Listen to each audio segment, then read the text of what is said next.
सभी विद्यार्थियों को मेरा प्यार भरा नमस्कार। आज इस वीडियो के माध्यम से आप लोग की जो अर्धवार्षिक परीक्षाएं 2024-25 की संचालित हो रही विद्यालयों में, उसी का ये प्रश्न पत्र है। उम्मीद करता हूँ आप लोग इस प्रश्न पत्र से अपने जो है परीक्षा की तैयारी है उसको 100% पूरी तरह से जो है तैयार करोगे। तो अर्धवार्षिक परीक्षा नवम कक्षा क्लास 9 के जो बच्चे हैं उनके लिए ये पेपर है, साइंस से सब्जेक्ट रिलेटेड। तो उम्मीद करता हूँ आप लोग आज इस पेपर के माध्यम से अपनी तैयारी को अच्छे से देख सकोगे। समय आप लोग जान ही रहे हैं, 3 घंटा 15 मिनट आप लोगों को परीक्षा के लिए दिए गए हैं। पूर्णांक 70 मार्क्स का ये क्वेश्चन पेपर होगा। हिंदी मीडियम के छात्र व छात्राएँ तथा इंग्लिश माध्यम के जो भी इंग्लिश मीडियम के स्टूडेंट हैं, किसी भी विद्या मंदिर में पढ़ने वाले या यूपी बोर्ड से संचालित किसी भी विद्यालय में पढ़ने वाले, उनके लिए ये वीडियो सबसे इम्पोर्टेंट हो सकती है। तो चलिए स्टार्ट कर लेते हैं। सबसे पहले देख लेते हैं कौन कौन से क्वेश्चन पूछे जा रहे हैं। देखिए, अगर आप हिंदी मीडियम के, तो शुरुआत में मैंने हिंदी मीडियम के क्वेश्चन बता रहा हूँ, ध्यान से सुन लीजिए। निम्नलिखित में से कौन सी सदिश राशि है? सदिश और अदिश राशियों में अंतर जरूर पढ़ के जाइए। स्केलर क्वांटिटी और वेक्टर क्वांटिटी, ये सबसे इंपॉर्टेंट क्वेश्चन है जो पूछा जाता है, आप लोग भी जरूर तैयार करके जाएंगे। सेकंड क्वेश्चन, एक कण जिसकी त्रिज्या r दे रखी है कि वृत्तीय पथ पर गति कर रहा है, आधे चक्कर के बाद उसका विस्थापन कितना होगा, यानी कि यहाँ पर डिस्प्लेसमेंट की बात हो रही है। तीसरा जो क्वेश्चन यहाँ पर पूछा है ये लॉ ऑफ मोशन से रिलेटेड है। तो किसे कहते हैं, जो फर्स्ट लॉ ऑफ मोशन होता है उसका क्या नाम है, अन्य नाम उसका बताना है। बल का एसआई मात्रक क्या होता है, ये चौथा क्वेश्चन है। पांचवा क्वेश्चन, किसी 5 किलोग्राम द्रव्यमान की वस्तु 15 न्यूटन का बल लगाने से उत्पन्न त्वरण क्या होगा, एक्सेलरेशन पूछ रहा है, ये आपको बताना है। इसके बाद जो 6 वाला क्वेश्चन है वेग होता है, ठीक है। और आखिरी अंतिम प्रश्न, जो हिंदी मीडियम के स्टूडेंट है वो इस प्रश्न पत्र को अपनी कॉपी में ज़रूर लिख के सॉल्व करें। वेग परिवर्तन की दर कहलाती है, ठीक है, रेट। तो वेग परिवर्तन की दर कहलाती है, क्या कहलाती है आपको बताना। अब चलिए बात कर लेते हैं इंग्लिश मीडियम के स्टूडेंट। जो फिजिक्स का ये सेक्शन, जो कि मल्टीपल चॉइस क्वेश्चन 7 क्वेश्चन जो पूछे गए हैं वो कौन कौन से हैं उसको जरा मैं बता देता हूँ। पहला क्वेश्चन ध्यान से देख लीजिए, which of the following is a vector quantity. तो आप लोग वेक्टर और स्केलर क्वांटिटी को अच्छे से तैयार करके जाइए। दूसरा जो क्वेश्चन है, अ पार्टिकल इज मूविंग, ध्यान समझिए, a particle is moving in a circular path. Circular path आप लोगों ने पढ़ रखा है, जिसकी त्रिज्या यानी कि जिसका जो रेडियस है वो r दे रखा है। अगर r रेडियस दे रखा है तो आपको बताना the displacement after half the circle will be, ठीक है, कितना होगा डिस्प्लेसमेंट, ठीक है। ऑप्शन आप लोग स्क्रीन पे, आप लोग इसको सॉल्व करिएगा अपनी कॉपी पर। तीसरा question, the first law of motion का क्या दूसरा कोई नाम है, यदि है तो इसमें क्या है आंसर, उसको आप लोगों को लिखना है। Fourth question, the SI unit of force की क्या यूनिट है, ये आपको फोर्थ क्वेश्चन में करना है। फिफ्थ क्वेश्चन जो आप लोगों को बता रहा है उसको ध्यानपूर्वक समझिए। What will be the acceleration produce by applying a force of 15 Newton on an object of mass 5 kilogram, ठीक है। तो ऑब्जेक्ट कितने किलोग्राम का है, 5 किलोग्राम का है। फोर्स यहाँ पर कितना है, 15 न्यूटन है। तो आप लोग को एक्सेलरेशन बताना है जो प्रोड्यूस किया जा रहा है अप्लाइंग फोर्स 15 न्यूटन का, ठीक है, उसका एक्सेलरेशन आप लोगों को फाइंड आउट करना है। उसके बाद क्वेश्चन नंबर 6, वेलोसिटी कैन भी हो सकती है, क्या जीरो हो सकती है, पॉजिटिव हो सकती है, या हमेशा नेगेटिव रहेगी, या इनमें सभी ऑप्शन सही होगा। देखिए यहाँ पर कोई चीज़ टिक लगी है तो इसका मतलब ये नहीं कि उत्तर आप लोगों को मिल गया है, ऐसा बिल्कुल नहीं है। तो टिक पर बिल्कुल ध्यान मत दीजिए, आपको जो सही उत्तर लगे वो अपनी कॉपी में आप लोग लिखिएगा।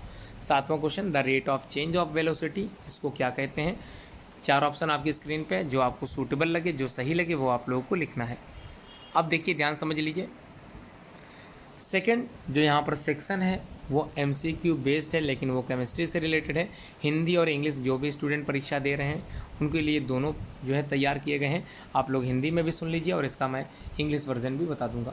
पहला, शुष्क बर्फ क्या हो सकती है। 4 ऑप्शन स्क्रीन पे, जो आपको सही लगे लगाइए। 9th वाला क्वेश्चन, जल का क्वथनांक 100 डिग्री सेंटीग्रेड है तो यह केल्विन में कितना होगा। तो केल्विन में कन्वर्ट करने का आप लोगों को तरीका बताया गया होगा। क्वेश्चन नंबर 10, चीनी और जल के विनिमय में चीनी क्या है। 11वां क्वेश्चन, निलंबन क्या होता है। और 12वें क्वेश्चन में यौगिक जल में हाइड्रोजन और ऑक्सीजन के द्रव्यमानों का अनुपात कितना है।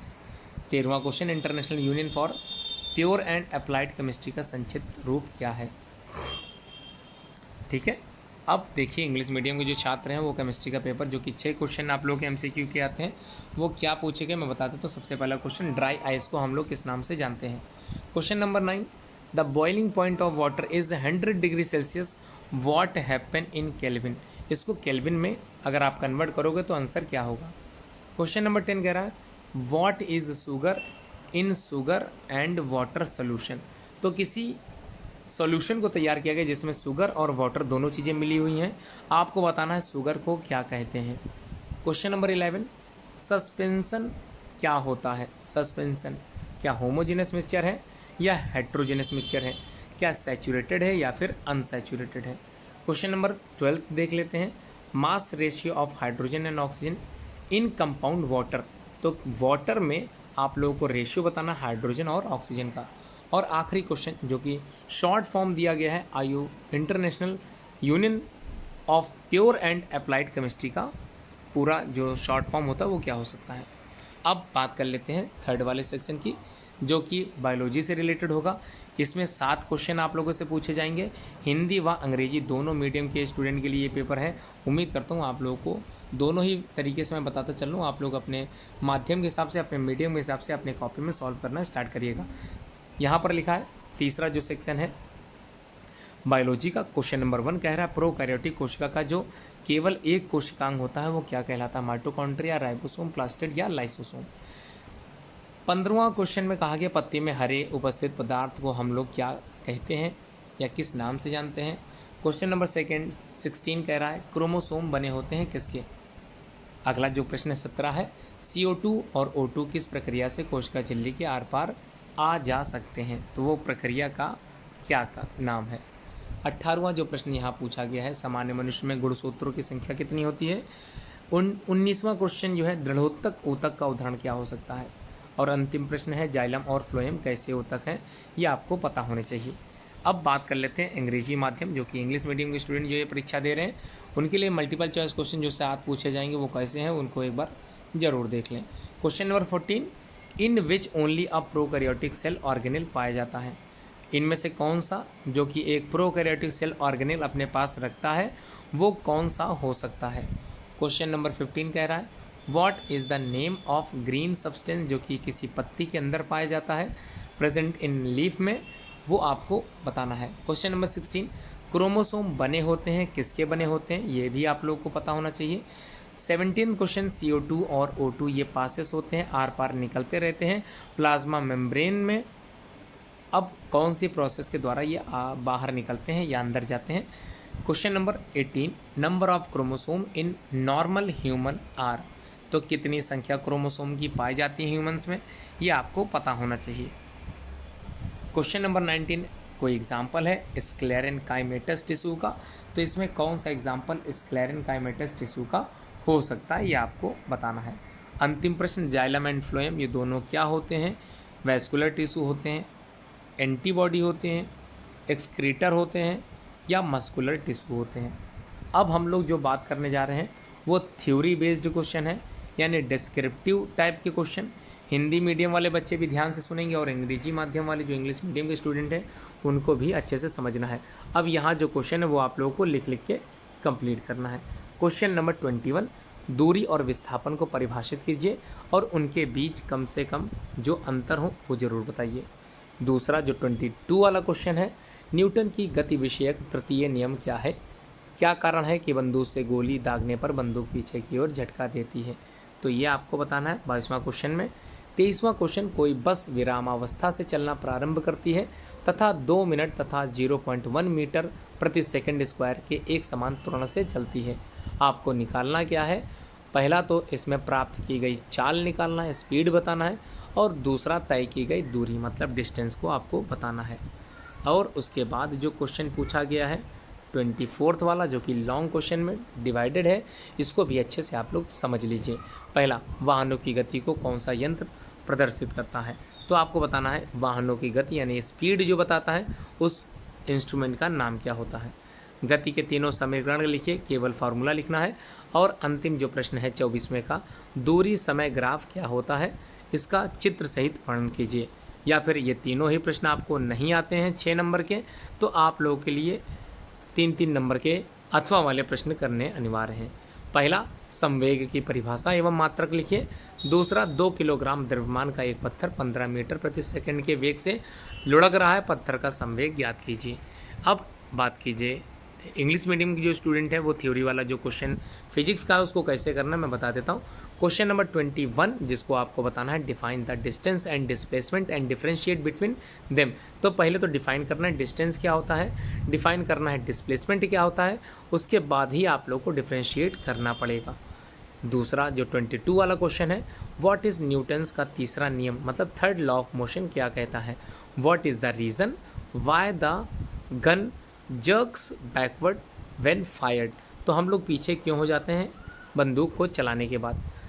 23 क्वेश्चन देख लेते हैं। Uh bus starting from rest moves with a uniform acceleration of 0.1 metre per second square for 2 minute. आपको फाइंड आउट करना है दो चीज़, पहली चीज़ तो स्पीड एक्वायर्ड, दूसरी डिस्टेंस ट्रेवल्ड। क्वेश्चन नंबर 24 जिसमें पहला क्वेश्चन आपको बताना name the instrument use to measure the speed of vehicle. Second question what write the formula of all 3 equation of motion. और अंतिम प्रश्न what is distance time graph और इसको describe कीजिए फिगर के साथ में। अगर ये तीनों ही प्रश्न आपको नहीं आते हैं तो आपके सामने 2 क्वेश्चन यहाँ पर दिए हैं 3-3 नंबर के। पहला व्हाट इज़ मोमेंटम, इसकी एसआई यूनिट को बताइए। और एक स्टोन जिसका मास 2 किलोग्राम है ये रोलिंग हो रहा है विद ए वेलोसिटी के साथ जिसकी जो है वेलोसिटी दिया है 15 मीटर पर सेकेंड। आपको बताना what will be the momentum of the stone, तो मोमेंटम बताना है।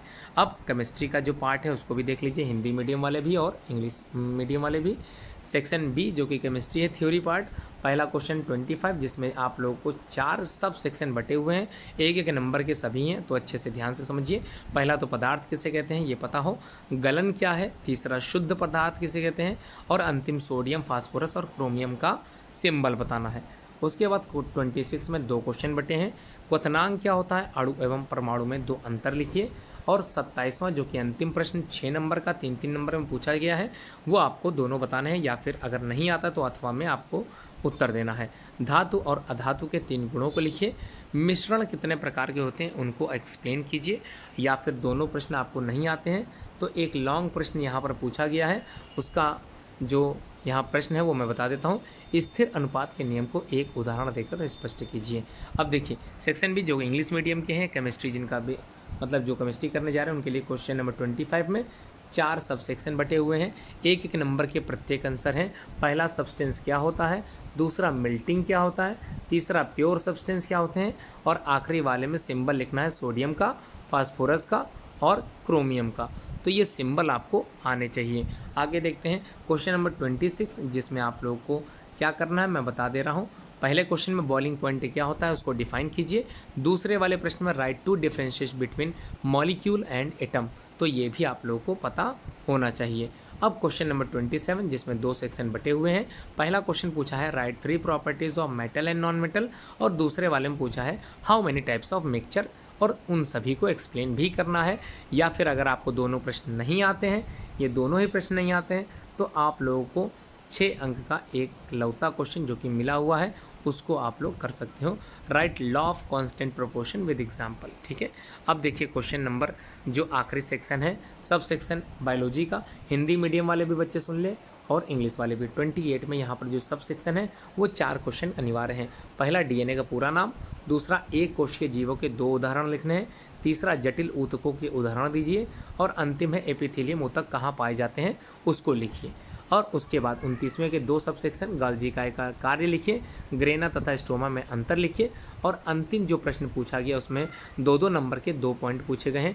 एक तो प्लास्टिक को संक्षिप्त टिप्पणी में लिखिए और दूसरा अंतः प्रद्यपी जालिका के बारे में आपको बताना है। यदि आपको अंतिम प्रश्न तो बचा है उसको भी मैं बता देता हूँ। 31वां प्रश्न जो कि बायोलॉजी हिंदी मीडियम वाले ध्यान से सुने, उसमें आप लोगों को करना क्या है, पहला ऊतक क्या होते हैं, पौधे में पाए जाने वाले ऊतकों के नाम लिखिए, और यदि आपको ये प्रश्न नहीं आता 6 नंबर का तो आप लोग केंद्रक का सचित्र वर्णन कर सकते हैं, मतलब समझाना है चित्र बनाकर। अब इंग्लिश मीडियम वाले सुन ले ध्यान से, सब सेक्शन जो कि सबसे अंतिम है बायोलॉजी है इंग्लिश मीडियम वाले, 28 वाले सेक्शन जो बटा है वो 4 भागों में बटा है। मतलब पहले क्वेश्चन में आपको डीएनए का पूरा नाम लिखना है, दूसरे में यूनिसेलुलर ऑर्गेनिज्म के 2 एग्जाम्पल बताने हैं, और तीसरा जो प्रश्न है two example of complex tissue, आखिरी वाला एपिथेलियल टिश्यू कहाँ पाए जाते हैं, तो where are epithelial tissue are formed, write it. Question number 29 के 2 क्वेश्चन आप लोगों को करने हैं, क्या है, right the function of Golgi bodies, और दूसरा है give differences between grana and stroma. ठीक है, अब क्वेश्चन नंबर 30 कह रहा है प्लास्टिड को right A short note on plastid और एंडोप्लाज्मिक रेटिकुलम को आपको राइट ए शॉर्ट नोट के अकॉर्डिंग लिखना है। उसके बाद जो क्वेश्चन आप लोगों से पूछा गया है, व्हाट आर टिश्यूज़, देखिए टिश्यू क्या होते हैं, और right the name of tissues found in plant, तो प्लांट में कौन कौन से टिश्यूज़ पाए जाते हैं उनके बारे में आपको बताना है। यदि आपको ये नहीं आता है तो आप लोग लॉन्ग में डिस्क्राइब करेंगे न्यूक्लियस को with the help of label diagram, तो डायग्राम बनाइए और उसको अच्छे से डिफाइन कीजिए। ध्यान रहे ये लॉन्ग क्वेश्चन है 6 अंकों का, इस हिसाब से लिखिएगा कि आपको 6 अंक मिलने हैं। तो उम्मीद करता हूँ आप लोग प्रश्न पत्र समझ गए होंगे। चलिए स्टार्ट करिए पेपर को, मैंने 15 मिनट पूरा समझा भी दिया अच्छे से, अब आप लोग लिखना स्टार्ट कर सकते हो।